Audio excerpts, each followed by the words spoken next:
this is Mr. Roddy, and we're going to try this again, see if we don't have any technical difficulties this time. So let's give this a whirl.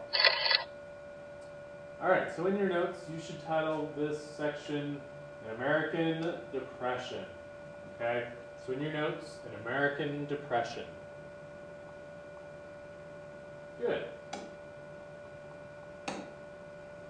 Herbert Hoover. Herbert Hoover is inaugurated as President of the United States in March of 1929.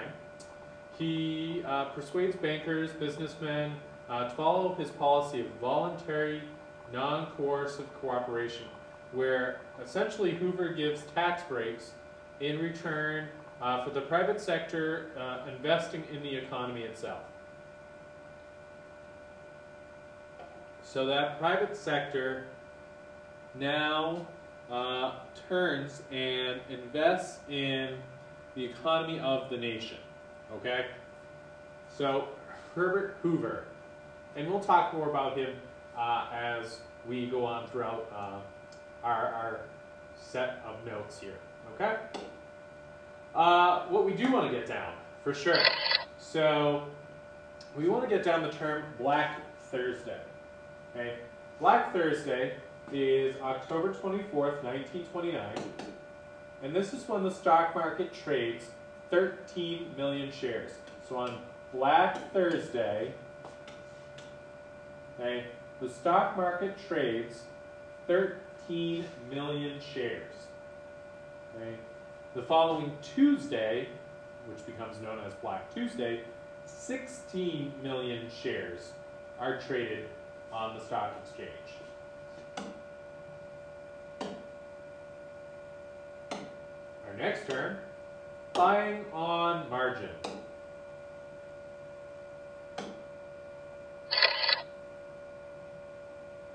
So in your notes, buying on margin.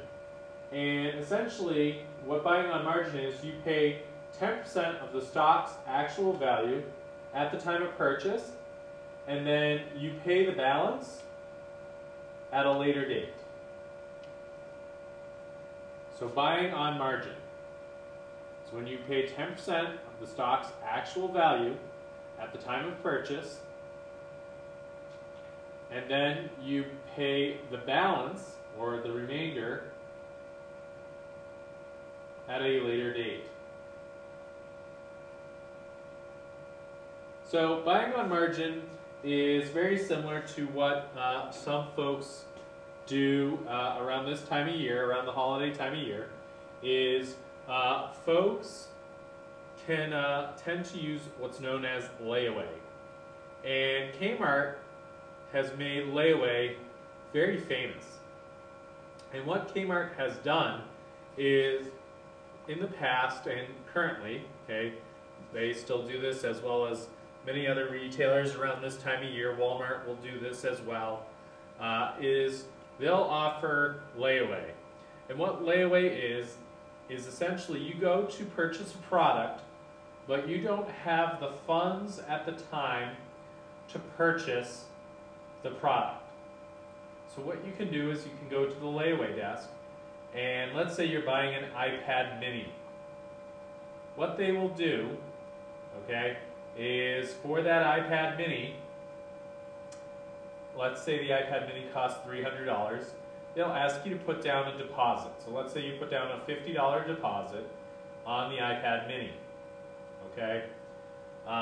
Then what they'll have you do is sign an agreement stating that until you pick up the item, they will charge you interest on the full cost of the item. So the full $300, they're going to charge you interest on it, okay? And so let's say they charge you 10% per week, okay? And the last day to pick it up is December 24th, okay, Christmas Eve, let's say. So what they will do is charge you 10% per week. You have 3 weeks to pick up your item, okay? So you give them $50, so now all you have to do is save $250, right? Wrong. You have to save 10% as well for that item, okay? And so 10% for you, okay, per week for that item. So you're looking at 10% per week, so that's an extra $30 a week. Over 3 weeks is an extra $90. Okay, so you add 90 now to that 250, okay, and you will actually be, when you go to pick up that iPad mini, you'll be paying $340 for that iPad mini. So the good thing about layaway is that they hold the item for you. It's not going anywhere.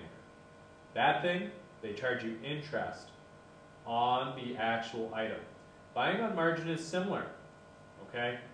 You pay 10% down, okay, so let's say you buy a stock in, oh, I don't know, Nike, and the stock is valued at $100. You don't have $100, so you buy it on margin. You pay 10%, so you pay $10, okay? And as you pay that $10, what you are going to do, okay, is you'll make that $10 the value of the stock. So you bought it at 10, it's worth 100, okay, but you've only had to pay for 10. You have to pay that other $90 back at a later date. That's buying on margin, okay? Very similar, like I said, think of layaway, all right? So make sure that you've gotten this down in your notes.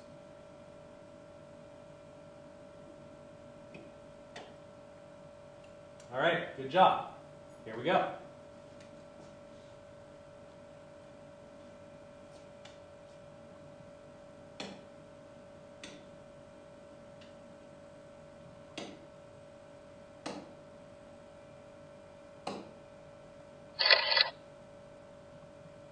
Another term we want to get down is stock speculation. Okay, stock speculation. Essentially, this is when people would buy and sell stocks quickly to make a quick profit.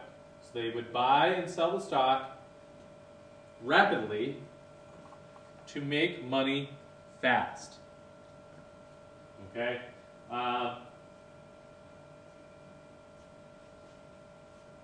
Some traders have bought and sold shares intentionally to inflate the company's stock value and drive the price up, and then sell the stock at a higher price than what they originally paid for. This way, they have inflated the stock's price and have made a greater profit. All of this, okay, gave a false sense of security and confidence in the American marketplace. Okay? So, again, what we want to make sure that we get down is stock speculation. Again, this is when people buy and sell stocks quickly to make a quick profit. And how do we see this in today's economy? Today they are called day traders. And what day traders do is they buy and sell stocks all day, buy a new stock on the hour, sell an old stock on the hour. So they might buy Nike 1 hour at 10 o'clock in the morning, sell it at 11, buy a share of Adidas instead, sell that at noon, okay, and buy a new share of Abercrombie & Fitch, sell that at 1, okay, and buy a new share of Nike again, okay? They can buy and sell stocks on the hour, every hour, and essentially what they're trying to do is, again, make that quick turnaround profit, okay? All right, here we go.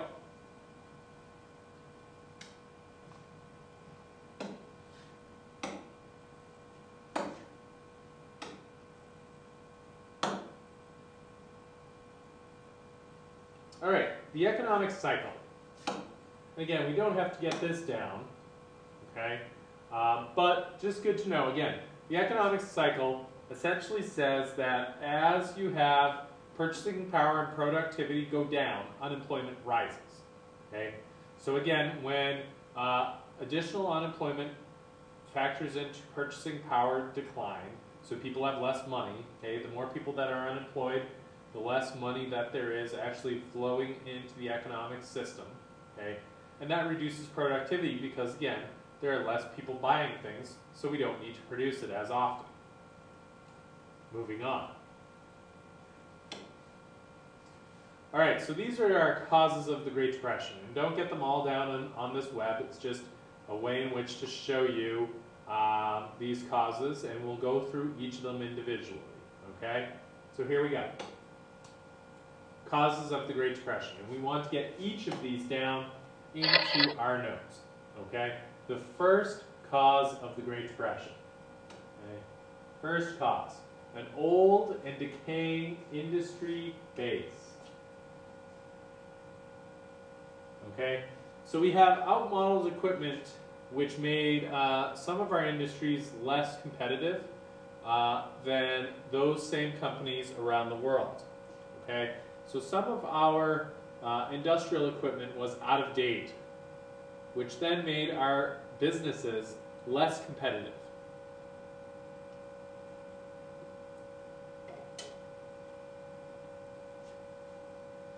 The second cause,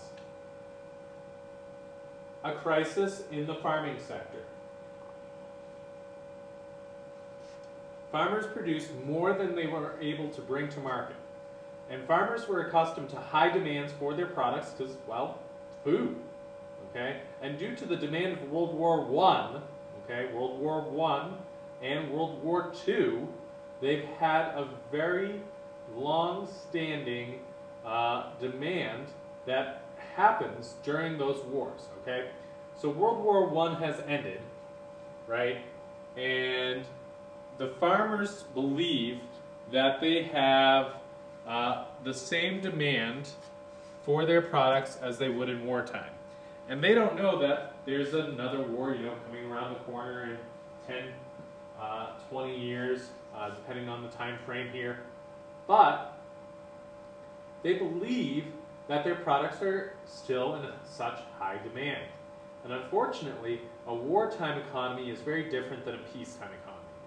People aren't buying as much in a peacetime economy. And you don't need to supply as much in a peacetime economy. You're not outputting the same number of items as you are during a wartime economy, okay? So there are stories where, again, you know, I met a gentleman about 6 years ago who grew up on a dairy farm in Wisconsin. He's an elderly gentleman, and he remembers his father bringing all of the old style metal cans of milk, okay, to the top of the hill on their farm and just kicking them over one by one by one. And this elderly gentleman said that there were hundreds of cans of milk that his father was kicking over, okay? So again, it's a very different economy during peacetime, and so we don't need as much. So farmers are actually resorting to getting rid of their crops, okay? Burning down wheat fields, emptying out milk, shooting cattle. It's cheaper for them, essentially, to get rid of the material than it is to bring it to market, okay? So they are trying to wrestle with adjusting to this peacetime economy. So these are the first two causes of the Great Depression. You want to make sure you get these both down into your notes, okay? And I'll hold up here for just a second.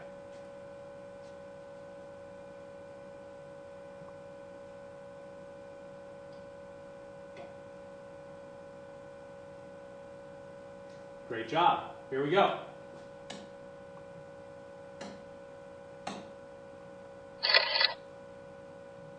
Okay, number 3. Okay, cause number 3, the availability of easy credit. Okay, easy credit. And many people went into debt buying goods on installment plans. Okay, So we all know how credit cards work, okay? Buy now, pay later. Okay, so when you go, especially, with Thanksgiving just passed and Black Friday, and we'll talk about that in just a minute as well, having just passed, essentially, you go to the outlets down in Merrimack with mom or dad, and they go to the register and they take out, a Visa credit card or an American Express credit card. And with their American Express credit card, they're now buying you a new Under Armour sweatshirt at the Under Armour outlet. And what happens is you're buying that product now, you're going to take the sweatshirt home with you, and you'll pay for the sweatshirt at a later date when you get your credit card statement, okay? So, you buy now, but you pay later. And again, credit cards are very similar in the way that they are very similar to layaway, okay? How a credit card works, again, is you buy for it now, but you're also getting charged interest on that Under Armour sweatshirt, okay? So let's say the Under Armour sweatshirt is $50, okay? Very reasonable price on Black Friday, right? And so essentially what happens is that sweatshirt is going to have an interest fee attached to it of, I don't know, 5%. Let's go low, okay? So there's 5% attached to that $50, right? And your statement comes once a month, okay? And if you haven't paid off that $50 sweatshirt by the following day, okay, you start to get interest accrued on it, okay? By the end of each of the weeks, essentially you have interest accrued. And depending on the credit card company, depends on when they accrue the interest, whether it be weekly, quarterly, or even some daily, okay? It's a small interest fee, but it'll add up to an overall interest fee. So they might say, if you pay off your entire credit card bill before the end of this month, okay, you will not get charged interest on your items. But in reality, what they are doing is they are actually calculating how much per day the interest is of a particular item. So again, our item is that Under Armour sweatshirt. So they will probably figure a small interest fee for that sweatshirt per day, just in case you don't pay for that sweatshirt by the end of that month, okay? So, again, this can be a very, very risky habit, okay, if you don't pay your bills in full and on time, okay? So, again, let's say that Under Armour sweatshirt, again, costs you $50, 10% interest, let's say, per month, okay, I'm sorry, 5% interest we said, 5% interest for that month, okay? So if you don't pay your credit card bill by the end of the month, okay, you get charged 5% additionally to that $50, right? Which doesn't sound like a lot, because 10% of $50 would be 5, so 5% is $2.50, okay? Not bad. $2.50, who cares, right, Mr. Roddy? Yeah, you're probably thinking to yourself, Mr. Roddy's going crazy. It's an extra $2.50. I have that in my pocket. Well, you're probably right, okay? So, but think of it this way.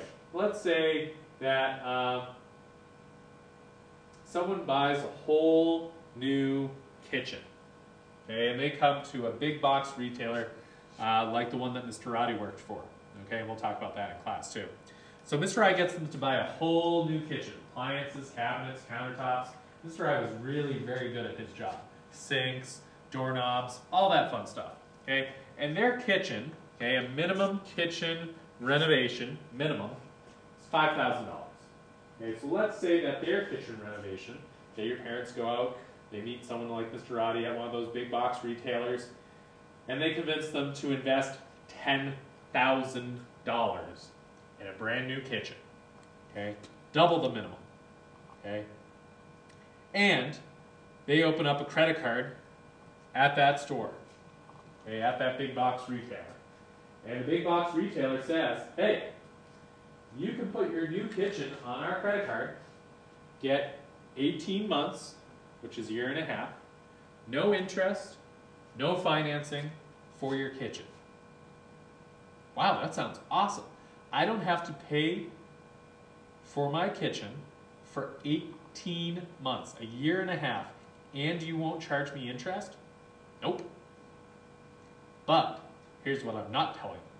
I'm not telling them a few things. One, the interest is 23%. 23% on $10,000. I'm not telling them that it accrues each month, which means that, again, we charge them a daily interest fee. So it seems small, but at the end of the month, we have a large interest fee, which is all the days mounted together, which is called accruing. Okay, it builds over time. That's what accruing means. And then at the end of 18 months, you're going to have 23% interest accrued at the end of every single month for 18 months. Okay? Do some quick math for me. 23% per month for 18 months. Okay? I'll give you guys a couple minutes and we'll see if Mr. Wright can even do the math here.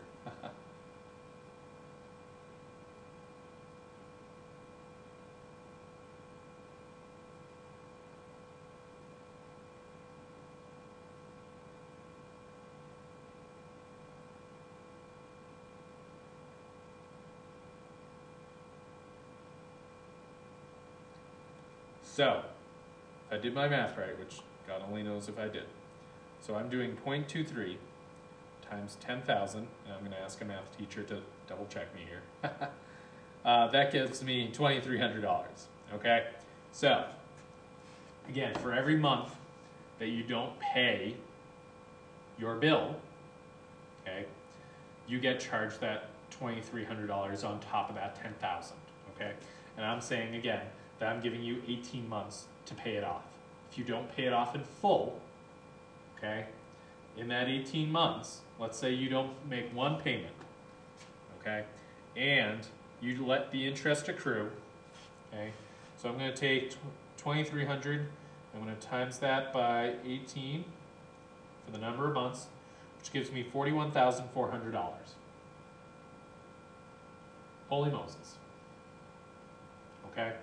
That's crazy. But again, think of it this way.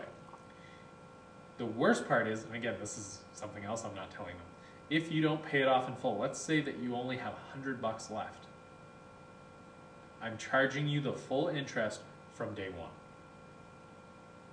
So the full interest of your kitchen from the very first day that you bought it, that you walked out of my store, okay?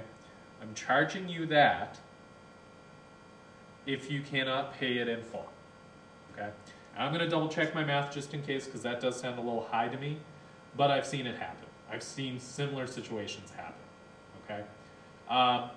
Again, you know, when you get into a credit card, okay, and we've all heard about my roommate Joel, okay, I think I've told you about Joel several times.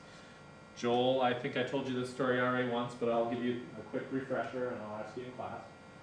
Joel didn't like to do laundry in college, and I really don't blame him, knowing Joel the way I do. But we leave Belknap Hall our freshman year at Plymouth State University. Wonderful little place if you ever get to go. And outside of our hall is another college student, okay?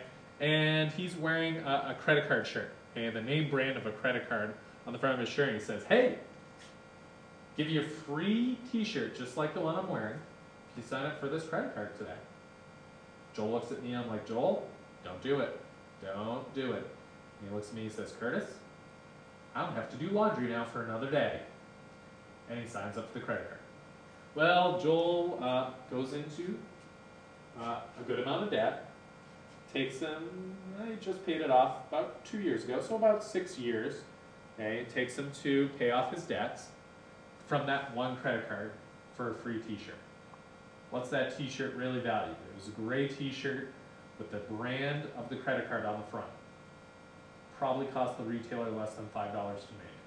What did it to end up costing Joel a good chunk of change in credit card debt. Okay? So be very, very careful. Okay?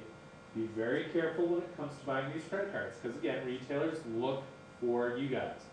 And they look for you guys, especially 2 years from now, just like Joel, when you are freshmen or sophomores going into college. Okay? You're now 18. You can sign up for a credit card in your own name, and you can build or lose credit. Okay? And again, as we know, Mr. Rice had quite a few jobs, and my job, okay, for several parts of my life was to get people to sign up for credit cards. So I know what they're trying to do. They're trying to get you. Okay? They're trying to say, hey, Mary Dever, why don't you sign up for this credit card? I'm going to save you 30% off on your purchase today, plus I'm going to send you a $10 coupon on your birthday, plus I'm going to give you 3 coupons for $10 off, one for the store here that you can use at a later date, and 2 for our 2 sister stores. Okay? Now, the other thing though is, if you give us your email, which I see here is on our credit card application, you're going to get another 5% off sent to you via email. Now, if you give us your cell phone number, which I see you've put here, I'm going to give you another $5 off your next purchase in a text message sent to you. Sounds pretty good, right, Mary? Well, not so much. Okay? It's not good because, again, that retailer is charging you anywhere between 18 to 25% interest. So if you don't pay that off, you get hit with that interest. Okay? So I'm not saying pay the minimum. I'm saying if you don't pay it off. If you pay your minimum on your credit card, okay, you will not be able to pay off the card with the interest that's accrued. It takes a long time. Okay, so you need to pay the minimum plus some. Or even better, pay the whole thing off. Okay? So that's my little mini lecture on credit. Okay? Number 4. An unequal distribution of wealth. And you're going to see this quite a bit. Okay, we've already seen this quite a bit when we're looking at the Benjamin Built America. Okay, but cause number 4 is the unequal distribution of income. Okay, there was too little money in the hands of the working people or in the middle class, who were the vast majority of the consumers, and there was a lot of money in the hands of the very, very rich. Okay, so we are seeing that unequal distribution of income. Okay, so make sure you get 3 and 4 down, and I apologize for my tangents, but let's move on here. Okay, so some additional vocab. Okay, we've already talked about speculation, right? Okay, speculation again, quote, it's the engagement in risky business transactions, buying and selling of stocks on the chance of a quick or considerable profit. Okay, so you should already have that. If not, get it down. Okay, buying on margin. Hey, look at that. Another definition that we've already talked about. Paying a small percentage of a stock's price as a down payment and borrowing the rest and paying for that rest at a later date. Good. Moving on. Credit. Again, how credit works is an arrangement in which consumers agree to buy now, pay later for purchases, oftentimes in installment plans, okay, and usually in monthly payments that include interest charges. Okay, here we go. 1 second here, make sure you get this down.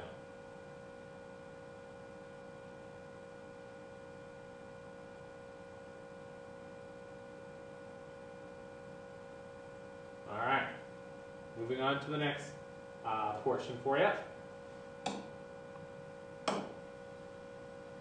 Okay, possible responses to the Great Depression. So you don't have to actually put this form down as it is, but good to know, again, possible responses. Okay, and what I mean is like this. Okay, so responses to the crisis would be a good heading, or again, possible responses to the Great Depression, so on and so forth. Okay, and one response was called the Smoot-Hawley Tariff Act. And if you've ever seen Ferris Bueller's Day Off, that is what comedian and economics expert Ben Stein is discussing in his class after he calls off Ferris Bueller's name. So the Smoot-Hawley Act, okay, Democrats in Congress passed a high tariff, the Smoot-Hawley Tariff Act, to protect U.S. industry in hopes to stimulate the purchasing of U.S. goods. So what do we want to know? Okay, we want to know that Smoot-Hawley is a high tariff. And what's another word for tariff? Tax. Okay, and it's tax, okay, on, again, you know, on these goods. Okay, so it's a tax on these goods. Okay, hoping to stimulate those goods, so those imports and exports, like we've talked about. Okay, President Hoover wouldn't involve himself in any programs of direct governmental aid to individuals who needed assistance. He believed in what we've already talked about, that sense of rugged individualism, pull yourself up by your bootstraps, okay, that you can make something of yourself, that you yourself can get yourself out of a bad situation, okay? And so he did believe in that rugged individualism. But Hoover would realize that some aid was needed, but he would not give aid to those directly affected by the Great Depression. He would instead create the Reconstruction Finance Corporation, or what becomes known as the RFC. Okay? The Reconstruction Finance Corporation provided financing to companies, okay, such as banks, okay, railroads, and other large businesses. Okay? So financing, he would give them money, he would give these large companies money through this Reconstruction Finance Corporation, okay, in hopes that these businesses would then stimulate the economy. Okay? They would stimulate the economy. Okay? Awesome. Good. Let's take a look at the next slide. All right? Take a minute and finish scanning this down. I'll be right back here. One quick second. Oh, geez. I don't want the mic to fall.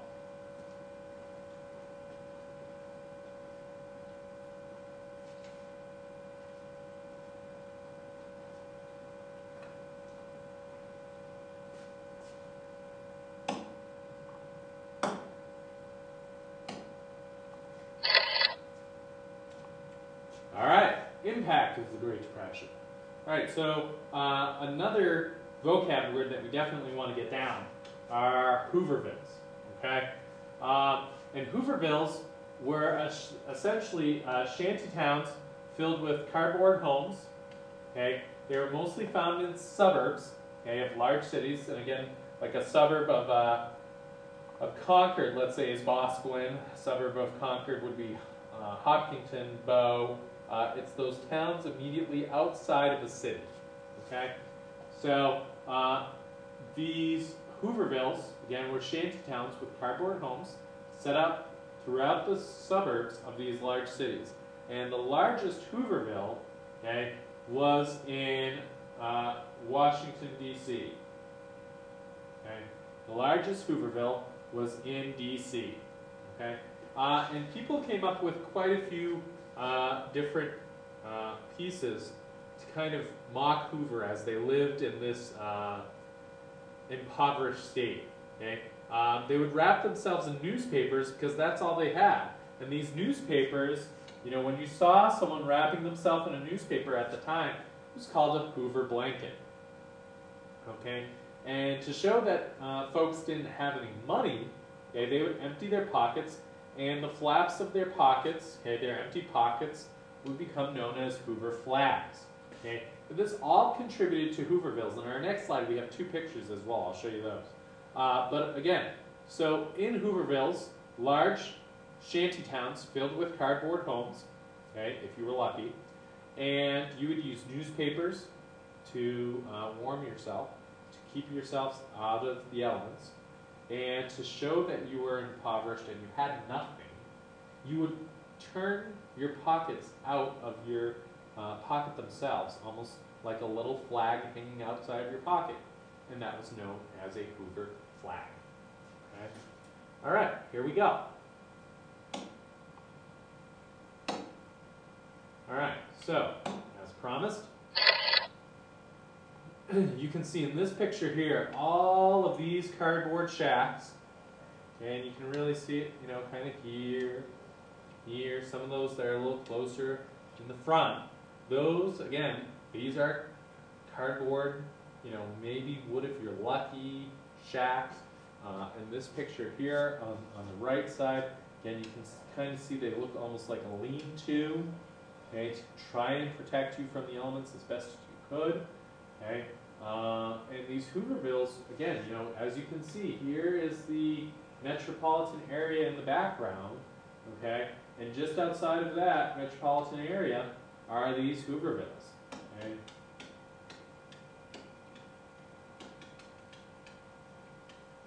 Okay. Now, what was established to try and combat poverty at this time? Okay, and this really is one term. Okay, so think of it as one term. I have them two separate lines, but do think of them as one term. Bread lines / soup kitchens. And again, common purpose. Okay, bread lines and soup kitchens were established throughout large cities to feed citizens. They were open to feed the homeless. So you can use them interchangeably. And we know, hopefully, you know, again, a soup kitchen is open to provide those with at least a hot meal. A bread line, a little different.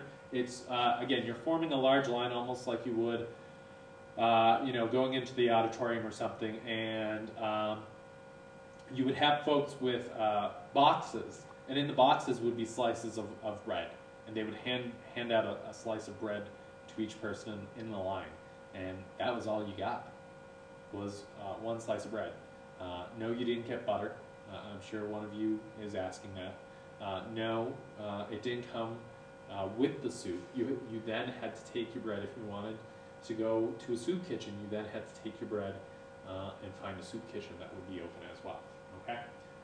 So yeah, those two terms again, very interchangeable. I would have them as one term in your notes. Soup kitchen / bread lines / soup kitchens for us. Okay. Here we go.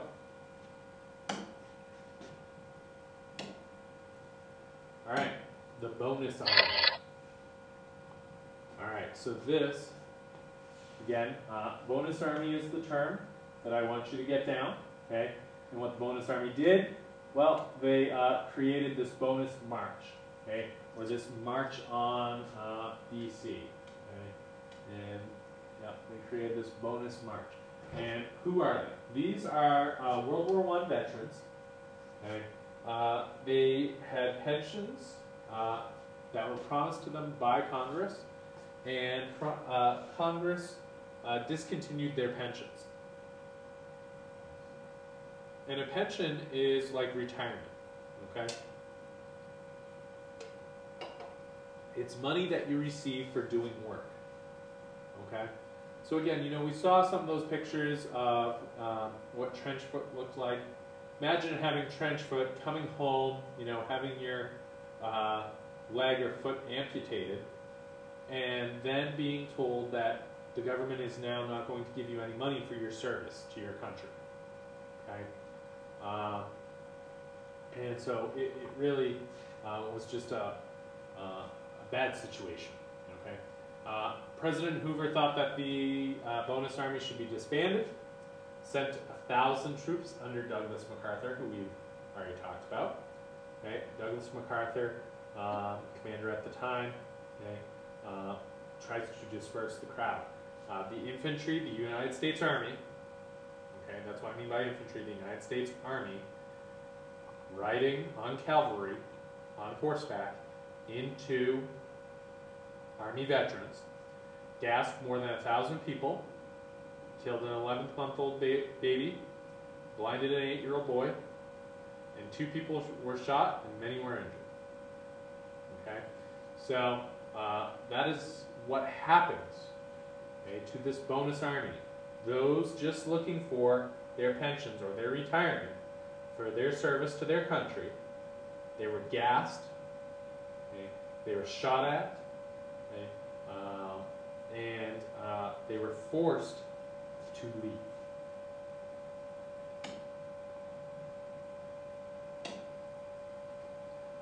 All right, again, you don't have to get this down by any means, but just good to know.